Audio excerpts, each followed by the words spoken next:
সময় সচেতন এবং আপনাদের সেইভাবে চলা যাতে বিপদে এড়ানো যায়। আপনাদের সবার প্রথমে আমরা একটা রিকোয়েস্ট করব যে চলন্ত ট্রেনে কেউ ওঠানামা করবেন না।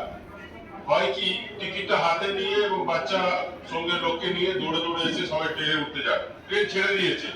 দেখুন, সময় মূল্যবানটা আছে ঠিক আছে, কিন্তু সময় থেকেও মূল্যবান বেশি হচ্ছে জীবন। জীবন মূল্যবান।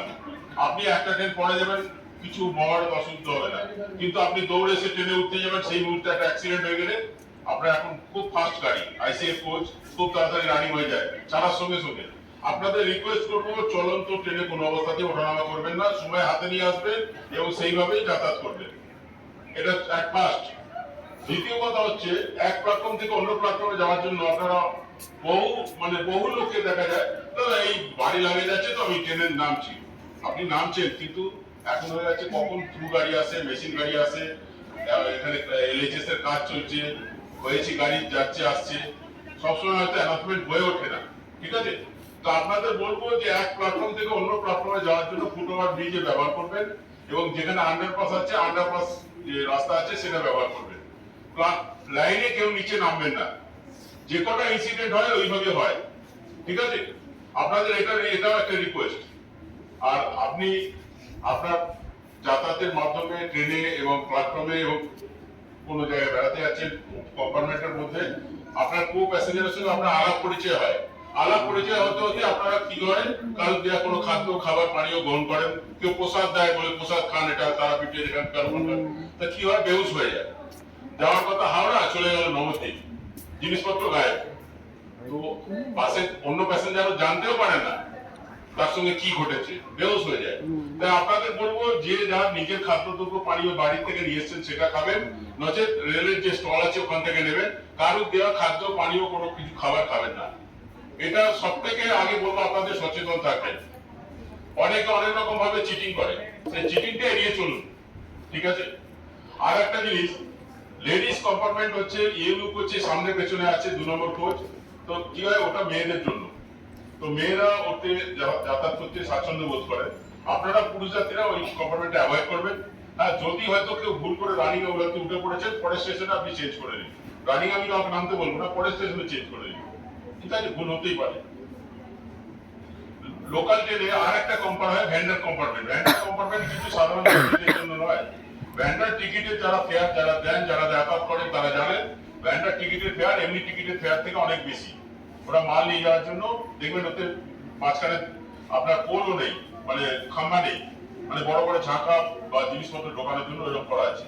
তো ওই কম্পার্টমেন্টটা সাধারণ যাত্রীদের জন্য না, ওই কম্পার্টমেন্টটা আপনারা যারা জেনারেল টিকিট কিনেছেন তারা ওটা ব্যবহার করবেন না।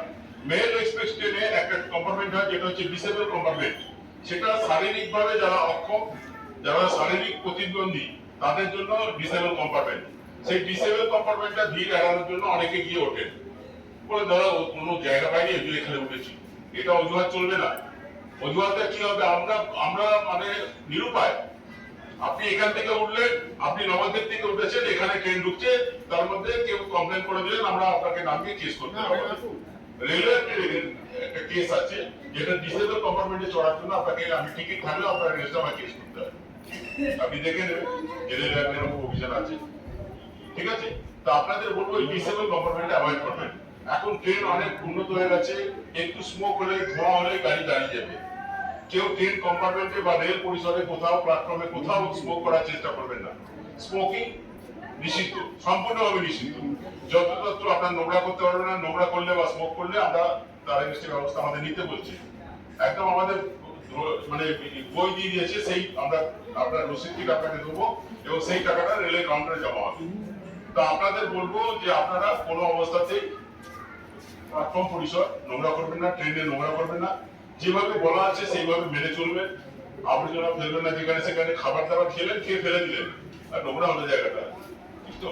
স্মোক করার চেষ্টা করবেন না। গাড়ি দাঁড়িয়ে যাবে, আপনার টিকিট থাকা সত্ত্বেও আপনাকে ডিটেইন করবো, আমরা নামাবো, নামিয়ে আপনার এগেইনস্টে রেলে কেস করতে হবে। এসিপি বটন, এসিপি এখন অনেক আধুনিক বটন হয়ে গেছে, ওখানে এসিপি হ্যান্ডেল কোনোভাবে টাচ হয়ে গেলে গাড়ি দাঁড়িয়ে যাবে, তাহলে আপনার টিকিট থাকলেও আপনাকে নামিয়ে আমাকে কেস করতে হবে, ঠিক আছে? তো আপনারা এসিপিটাও করবেন না। এসিপি কখন হয়, খুব বড় রকমের কারণ ঘটলে, গাড়িতে আগুন লেগে আছে, কোনো ভয়ানক কিছু হয়েছে, আগে আপনি রেলের যে স্টাফ আছে, কোচ অ্যাটেন্ডেন্ট আছে, টিটি আছে, তাকে জানান যে এটা হয়েছে। ঠিক আছে, আপনি আগে বাড়ি এসিপি হ্যান্ডেল করবেন না। ঠিক আছে, এটা আপনাদের কাছে আমরা রিকোয়েস্ট, নিজের মালপত্র নিজের নজরে রাখবেন। মোবাইল যেখানে সেখানে চার্জ দিয়ে অন্য জায়গায় চলে যান। মোবাইল পড়ে ধর আমি এখানে মোবাইলটা চার্জ দিয়েছিলাম, কে দেখছে কার মোবাইল কোনটা? আপনার পাশের লোকের যে লাগেজ আছে, এখন কেউ বলতে পারবে ওই লাগেজটা কার? আমি তো জানি না।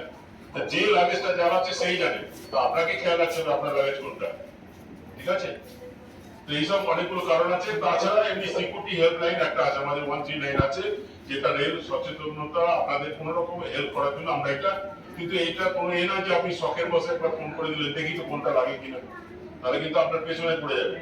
কেন ফোন করলেন আপনি?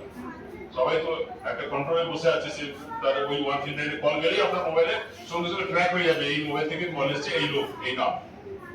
তো ওটা সিকিউরিটি হেল্পলাইন আপনাদের হেল্পের জন্য আছে। কোন রকম অ্যাসিস্ট্যান্ট দরকার পড়লে, আপনাদের হেল্পের দরকার পড়লে, ওইটা আমাদের হেল্পলাইন নম্বর।